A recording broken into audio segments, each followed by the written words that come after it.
घोड़ा चढ़ी आसीबे दुई भाई सत हेबो मालिका जाई फूल मालिका। अरे हे ओ बोलिए महापुरुष अच्युतानंद जी की। अनंत कोटि ब्रह्मांड नायक महाप्रभु श्री जगतर नाथ जगन्नाथ श्री चरणारविंद तले अनंत कोटि दंडवत करी आपण मानक सिद्धार्थ भक्तिर जाई फूल मालिका को स्वागत करुछु। भक्तबंधु महापुरुष अच्युतंकर स्वरचित जाई फूल मालिका ता देहरे जो कथा गुड़िक अच्युत शिष्य रामदास माध्यम मात्र कही आम मानक निकटरे से कथा को प्रकाश करिसंति गोटिए पर गोटिए। भक्तबंधु ताहा सत्य होई चली मालिका अकाट्य सत्य बोली अच्युत दृढ़ोक्ति करिसंति आउ आमे मध्य उपलब्धि करि सारलेनी। आउ जो कथा गुड़िक आम्भे माने आपण मानक आगे आलोचना करूछु ताको आपण समीक्षा करिवे। भक्तबंधु देखंतु केते आगत द्रष्टा थिले महापुरुष आउ आज महापुरुष जो कथा को जाई फूल मालिका रे कहिचंती बा आमे जो कथा आज जो पद को नहींचु जाई फूल मालिकार आम्भे जदि सतर्क न रहिबा आमर समस्तंकर नाश हो जिवो। भक्तबंधु महापुरुष कहउचंती जो जल पी मनीष जीवन निर्वाह करे जलर आवश्यकता मनीष को अच्छी चाष करिवे तो जलर आवश्यक शरीर निर्वाह करिवे तो जलर आवश्यक। आपण जानते जल बहुले सृष्टि नाश जल विहुने सृष्टि नाश से जल नदीर जल नालर जल सब विष पलटि जीव आग महापुरुष सतर्क सूचना देइचंते मालिकार कौन हम विष पलटि जीव जदि विष पलटि जीव ये प्राणी तो से जल को जदि पान कर मृत्यु मुखरे पड़ो। हाँ भक्त बंधु सेया ही हम महापुरुष से कथा को जाई फूल मालिका रे कहउचंती। आ कोन कहउचंती जाई फूल मालिका नदी नाल हेब विष नदी नाल हेब विष नदी नाल हेब विष नदी नाल हेब विष पान करी लोक होइबे शेष लो जाई फूल यहा कलीर जे सदृश्य यहा कलीर जे सदृश्य यहा कलीर जे सदृश्य यहा कलीर जे सदृश्य। बोलिए महापुरुष अच्युतानंद जी की। महापुरुष अच्युत कहले यह हूँ कलीर शेष दृश्य जो दिन नदीर पानी अत्यधिक परिमाण दूषित हो आउ नदी नालर पानी विष पलटि जीव आग लोक माने प्राय नदी नाल उपरे निर्भर करि पूर्वर ये वाटर सप्लाई व्यवस्था नथिला लोक माने पाइप ट्यूबवेल उपरे निर्भर करुनथिले नदीर पानी आनिकी पिउथिले एते स्वच्छ थिला नदी झरणार पानी किंतु एबे स्नान करने को नदी रे गाधेइबाकू मध्य डाक्तर मना करछन्ती कहले इन्फेक्शन हबो एलर्जी हबो कहीं ना एते परिमाण में दूषित हो गला सबू आवर्जना गुड़िक आम नदी को छाड़िले कूड़ कूड़ सब नदी रे भासी भासी जाउछि जेतिक सब ड्रेन आवर्जना सब नदी रे गला आउ से नदी जाई कोठी पड़े समुद्र को भी मध्य आवर्जना युक्त कर सारे।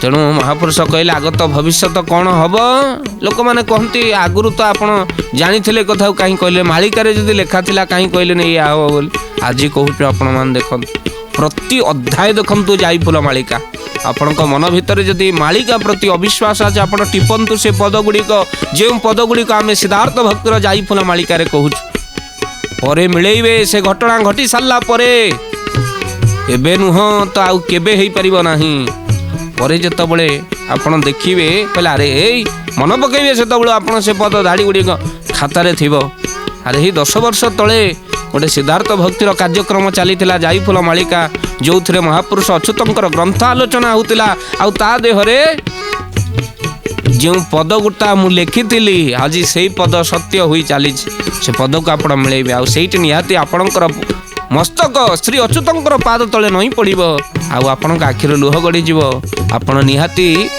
से महापुरुषों पाखरे हाथ टेकी निहाती कहिबे महापुरुषों पाद तले पड़ी निहाती कहिबे प्रभु आपण जहाँ कहितिले जहाँ लिखितिले जहाँ रचना करि देई जाइचंती ताहा आज आखि देखुछि से आउछि मालिका ତେଣୁ ମହାପୁରୁଷ କହିଲେ ନଦୀ ନାଳ ପାଣି ବିଷ ହୋଇଯିବ, ପାନ କରି ଲୋକ ହୋଇବେ ଶେଷ लो ଯାଇ ଫୁଲ, ୟା କଳିର ଯେ ଶେଷ ଦୃଶ୍ୟ।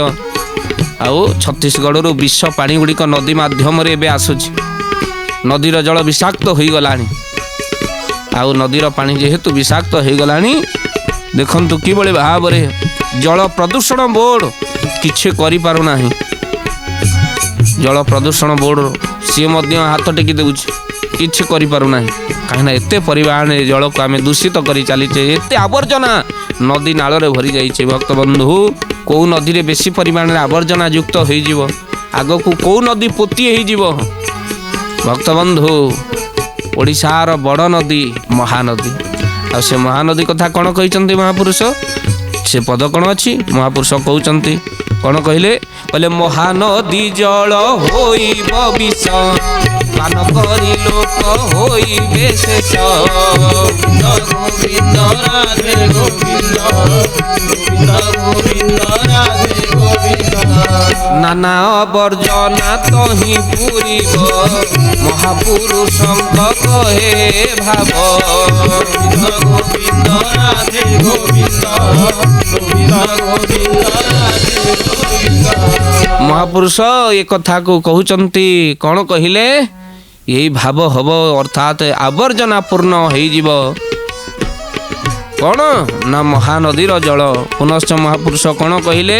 କହିଲେ ନଦୀ ନାଳ ପାଣି ଶୁଖିବ, ଜମି ପଡ଼ିଆ ହେବ। ଚାଷୀ ମୁଣ୍ଡେ ହାତ ଦେଇଣ, ହିଡ଼ ମୁଣ୍ଡେ କାନ୍ଦିବ। ଗୋବିନ୍ଦ ଗୋବିନ୍ଦ ଗୋବିନ୍ଦ ଭଜ ରାଧେ ଗୋବିନ୍ଦ, ଗୋବିନ୍ଦ ଗୋବିନ୍ଦ ଗୋବିନ୍ଦ ଭଜ ରାଧେ ଗୋବିନ୍ଦ। बोलिए महापुरुष अच्युतानंद जी की। कहले नदी नाल पानी सुखिब, जमी पड़िया हेब, आउ चाषी मुंडे हाथ देण, हिड़ मुंडे कांदिब। हिड़ मुंडरे बसी चाषीटी आज निज जमी को जेतबेले देखिदब, ये विष जल माड़ी सबू जमी छारखार हो जाइथिब। नानादि प्रकार रोग पोक सृष्टि हे चाषरे। चाषीर चाष उजुड़ी जीव जेतबेले चाषी हिड़ मुंडरे बसी मुंडरे हाथ दे कांदुथिब बोली महापुरुष कहउछन। आउ कौन हम?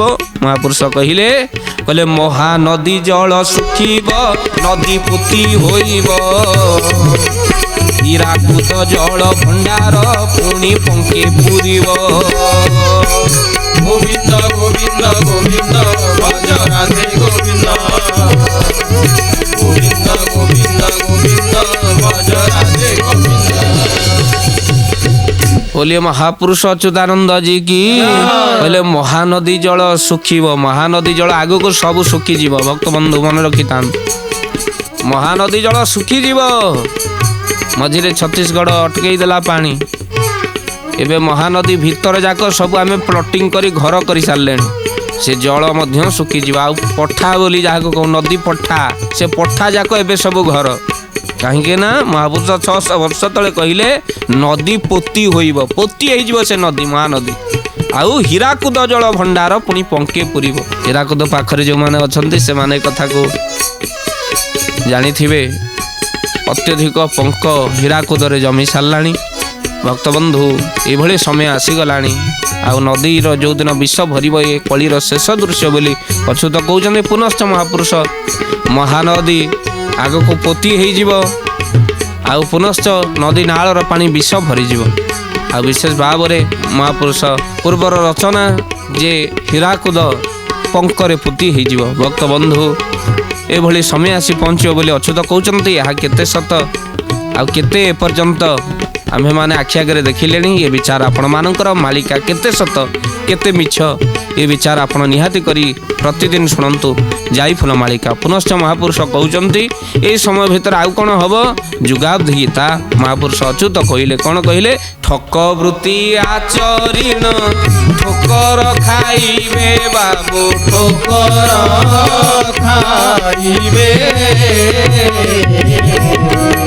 के कहिले अच्युति खाबन पाइबे बाबू, खाबन पाइबे। बोलिए महापुरुष अच्युतानंद जी की। बोले ठक वृत्ति जो माने आचरण करिवे से माने ठोकर खाइबे।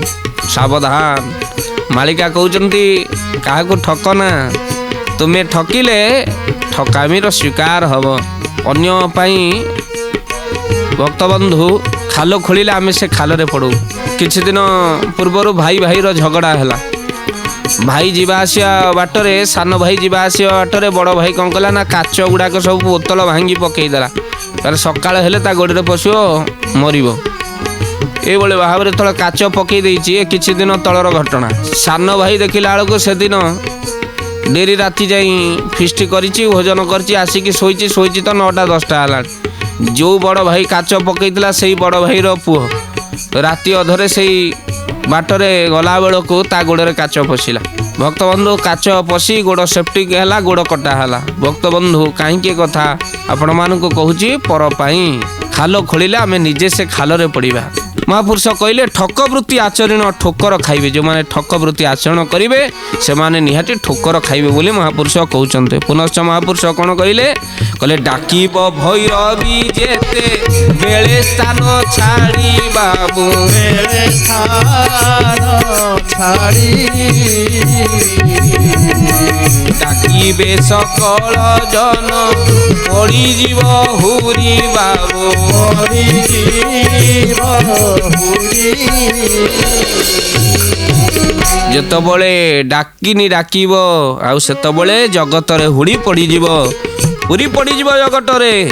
ଆଉ ଶୂନ୍ୟରୁ ଶବ୍ଦ ଶୁଣାଯିବ, ଅତି ଭୟଙ୍କର ଶବ୍ଦ। ପୁନଶ୍ଚ ମହାପୁରୁଷ କ'ଣ କହିଲେ, ବାବୁରେ ଏଇ କଥାକୁ ଟିକେ ମନ ରଖିଥା। ଆଉ କ'ଣ ହବ ଡାକିଣୀ ଡାକିଲେ କ'ଣ ହବ? ମହାପୁରୁଷ କହୁଛନ୍ତି, କହିଲେ ଡାକେଣୀ ମୁଖେ ପଡ଼ିବେ ହୋଇନାର ଖାର ବାବୁ, ହୋଇନାର ଖାର। ଡାକି କହିଲେ ଅଚ୍ୟୁତି ମନେ ହେତୁ କର ବାବୁ, ମନେ ହେତୁ କର। ଢମପଣ ନ ରହିବ ଗୋଟିଏ କାହାରି ବାବୁ, ଗୋଟିଏ କାହାରି। ଢାଳେ ସବୁ ଚୂନା ହେବ ବୁଝ ହେତୁ କରି ବାବୁ, ହେତୁ କରି। ବୋଲିଏ ମହାପୁରୁଷ ଅଚ୍ୟୁତାନନ୍ଦ ଜୀ କି। ସମସ୍ତଙ୍କର ଢମପଣ, ଜଣେ ଜଣେ କହନ୍ତିନି ଏଇଟା ଢମପଣ ସବୁ ଦୂର ହବ। ଆଉ ମହାପୁରୁଷ କହୁଛନ୍ତି ସମସ୍ତଙ୍କର ଗର୍ବ ଚୂନା ହେଇଯିବ। ବଡ଼ ବଡ଼ କୋଠା, ଅହଙ୍କାର, ଟଙ୍କା ପଳାଇ ବ୍ୟାଙ୍କ ବାଲାନ୍ସ ରଖିଛନ୍ତି, ସେମାନେ ଛୋଟମାନଙ୍କୁ ଭାରି ବେକାତିରି କରନ୍ତି। ତେଣୁ ସେମାନଙ୍କର ନାଶ, ଢାଳେ ନାଶ ଜୀବ ସର୍ବ କହିଲେ ଅଚ୍ୟୁତ। ଆଉ ପୁନଶ୍ଚ ମହାପୁରୁଷ କ'ଣ କହିଲେ, କହିଲେ ଆନନ୍ଦ ହୋଇବ ଦେଖି ଲୀଳା ସେ ପ୍ରଭୁର ବାବୁ, ଲୀଳା ସେ ପ୍ରଭୁର। ଏକାକ୍ଷର ମନ୍ତ୍ର ଜପ ଯେଉଁମାନଙ୍କର ବାବୁ,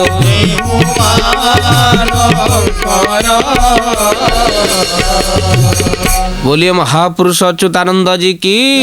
ଯେଉଁମାନେ ଗୁରୁ ଆଶ୍ରିତ ହୋଇ ବେଳ ଆଗରୁ ଏକାକ୍ଷର ମନ୍ତ୍ର ଜପ କରୁଥିବେ ସେମାନେ ସେ ଦିବ୍ୟ ରୂପ ପ୍ରଭୁଙ୍କର ଦର୍ଶନ କରିବେ। ସେମାନେ ଯେତେ ଡାହାଣୀ, ଯେତେ ଏ ସଂସାର ଭୟଙ୍କର ଦୁଃଖ ପଡ଼ିବ ସେମାନଙ୍କୁ ଏ ଦୁଃଖ ବାଧିବ ନାହିଁ। କାହିଁକି? ସେମାନେ ଏକମାତ୍ର ପ୍ରଭୁଙ୍କ ଚରଣକୁ ଚିନ୍ତା କରୁଥିବେ। ପୁନଶ୍ଚ ମହାପୁରୁଷ କ'ଣ କହୁଛନ୍ତି, ସେଇ ପ୍ରଭୁଙ୍କର ପାଦ ଧ୍ୟାଇ ଅଚ୍ୟୁତ ମହାପୁରୁଷ କହୁଛନ୍ତି କ'ଣ କହିଲେ, ଅତି ସୁଖେ ଦିନ ନେବେ ଦୁଃଖ ଥିଲେ ପାଇ ବାବୁ, ଦୁଃଖଟିରେ ପାଇ। ଅଚ୍ୟୁତି ଗୀତେ ଯୋଡ଼ଇ ପଦ୍ମ ପାଦ ଧ୍ୟାଇ ବାବୁ, ପଦ୍ମ ପାଦ ଧାରି। बोलिए महापुरुष अच्युतानंद जी की। महापुरुष अच्युत से पद्म पाद भगवान को चिंता करी कहउछन, जो माने थिबे दुख रे से माने प्रभु को प्राप्ति करिवे, शेषक महासुख महा आनंद प्राप्ति करिवे। आज कुंती भगवान कृष्ण छाड़ी जीवा बेले मागी थिले, कहले प्रभु मु जानी सारलेनी तुमे किए ना, माँ कौन मागुच माग ନା ମୁଁ ଯାହା ମାଗିବି ତୁ ମୋତେ ଦବୁ ତ? ଭଗବାନ କହିଲେ, କୃଷ୍ଣ କହିଲେ ହଁ ମାଗ ମା, ମୁଁ ତତେ ଦେବି। କୁନ୍ତି କହିଲେ ଦବୁ ଯଦି ମୋତେ ଟିକେ ଦୁଃଖ ଦେ। ଆଶ୍ଚର୍ଯ୍ୟ ହେଇଗଲେ କୃଷ୍ଣ, କ'ଣ ପାଇଁ ଦୁଃଖ? ମା ଜୀବନରେ ସମସ୍ତେ ସୁଖ ମାଗିଲା ବେଳେ ତୁ କାହିଁ ଦୁଃଖ ମାଗୁଛୁ? ଏଇଠି କୁନ୍ତି କହିଲେ ମୁଁ ଯେତେବେଳେ ଦୁଃଖରେ ଥିଲି, ପଞ୍ଚ ପାଣ୍ଡବ ମାନେ ଦୁଃଖରେ ଭାଙ୍ଗି ପଡ଼ିଥିଲେ, ସେତେବେଳେ ତୁ ମୋ ପାଖରେ ଥିଲୁ। ଆଉ ଯେତେବେଳେ ସମସ୍ତେ ସୁଖରେ ମଜିଗଲେ, କୌରବଙ୍କର ଆଉ ଭୟ ନାହିଁ, ମୋ ପୁଅମାନେ ଅରକ୍ଷିତ ହୋଇ ବଣରେ ଯେତେବେଳେ ବୁଲୁଥିଲେ, ସେତେବେଳେ ତୁ ତାଙ୍କ ପାଖରେ ଥିଲୁ। ଏବେ ସେମାନେ ଆନନ୍ଦରେ ଅଛନ୍ତି, ହେଲେ ତୁ ପାଖରେ ନା, ତୁ ଛାଡ଼ିକି ପଳେଇ ଯାଉଛୁ। ତେଣୁ ଅତ୍ୟଧିକ ମଣିଷ ଯେତେବେଳେ ସୁଖରେ ମୋହିତ ହୋଇଯାଏ, ଭଗବାନ ଛାଡ଼ି ପଳାନ୍ତି। ଆଉ ଆଜି ଅଚ୍ୟୁତ କହୁଛନ୍ତି, ଦୁଃଖରେ ଯେଉଁମାନେ ଥିବେ ସେମାନେ ପରମ ସୁଖ ଲାଭ କରିବେ। ଅତି କେଡ଼େ ସୁଖର ସମୟ। ପୁନଶ୍ଚ ମହାପୁରୁଷ କ'ଣ କହିଲେ? 13 ଜଣ ଯେତେବେଳେ ହୋଇଯିବେ ମେଳି ବାବୁ, ହୋଇଯିବେ ମେଳି, ଯେତେବେଳେ ଲାଗିଯିବ କଳି ଯୁଗ କଳି ବାବୁ, କଳି ଯୁଗ କଳି। 13 ଜଣ ଯେତେବେଳେ ମିଳିଯିବେ, ସେଦିନ କଳି ଯୁଗର କଳି ଆରମ୍ଭ ହୋଇଯିବ। ଆଉ ତତ୍ଵ କଥା ଗୁପ୍ତ ଭାବରେ କହୁଛନ୍ତି। ପୁନଶ୍ଚ ମହାପୁରୁଷ କହିଲେ କ'ଣ ହବ? ତିଳରେ ହେଳା ପ୍ରାୟ ରହିଥିବି ମୁହିଁ ବାବୁ, ରହିଥିବି ମୁହିଁ, 3 ଦିନେ ଭେଟ ହେବ ଅଚ୍ୟୁତିକ ହୋଇ ବାବୁ, ଅଚ୍ୟୁତିକ ହୋଇ। बोलिए महापुरुष अच्युतानंद जी की। तिलकणा जो जगार अच्युत महापुरुषंकर दिव्य समाधिस्थली से तिलकणा जो जन्म प्रभुंकर से तिलकणा मु थी। कलिजुगर स्थिति अति भयंकर। आ मु तिलकणा रही 13 जन जो मेल हे कलिजुगर भयंकर लीला आरंभ हम से ये सबको दर्शन करी। पुनश्च महापुरुष कौन कहते कहले दिनु दिनु गोल अपार होइब, गोलमाल पार हम जहाँ एबेठू घटिलाणी। देश देश मध्य युद्ध आम पूर्वर आलोचना कर से पद को जुगाब्धि गीतारे महापुरुष कौन कहते बोले दिनु दिन गोल हेब अपारु अपार बाबू, अपारु अपार, दिने दिशिब जे राम मने हेतु कर बाबू, मने हेतु कर। कहले दिनु दिनु गोल गुड़िक अपारु अपार हम माने बहु मात्रा रे गोल आरंभ हो दिने यही कथा को राम तू देखिबू। आ से समय कौन हम रात्र धरे सैन्य माने झसाई की पशि आसवे। ये कथा आम कौन भक्त बंधु लिखि रखंतु। महापुरुष अच्युत जुगाब्धि गीतारे प्रमाण दौरान। महापुरुष कौन कहले बोले देखू देखू सैन्य बल पशिबे झसाई बाबू, पशिबे झसाई, इहुड़ी जागिब दिने अच्युतिक होई बाबू, अच्युतिक होई। से माने कौन करुथिबे जो माने सैन्य माने प्रवेश करी आसीबे भारत भूमि रे युद्ध हो। से माने कौन करुथिबे बोले धरी मारुथिबे जणे जणे सैन्य बड़ बाबू, जणे सैन्य बड़, धमसिबे जवन बड़ हरिरण गोल बाबू, हरिरण गोल। बोलिए महापुरुष अच्युतानंद जी की। यही समय भितर जवन बल मध्य लोप पाइब। मिया देश मान एकाठी हेबे, भारत सहित युद्ध करिवे। अच्युत कहिथिले मिया देश मान एकाठी होई भारत भूमि सहित युद्ध करिवे बोली अच्युत कहिथिले। आ एइटी जवन बल सब लोप होई जिवो, काहेकि साक्षात देवी आविर्भाव हेबे, खर्प धारण करिवे। ये कथा में कौन भक्त बंधु जोगाब्धि गीतारे महापुरुष कहउचंती। कौन कहिले बोले से समय भितर अच्युत कौन कहउचंती कहले धरी मारुथिबे जणे ଜଣେ ସୈନ୍ୟ ବଳ ବାବୁ ଜଣେ ସୈନ୍ୟ ବଳ ବଂଶୀବେ ଯବନ ବଳ ହରିରଣ ଗୋଳ ବାବୁ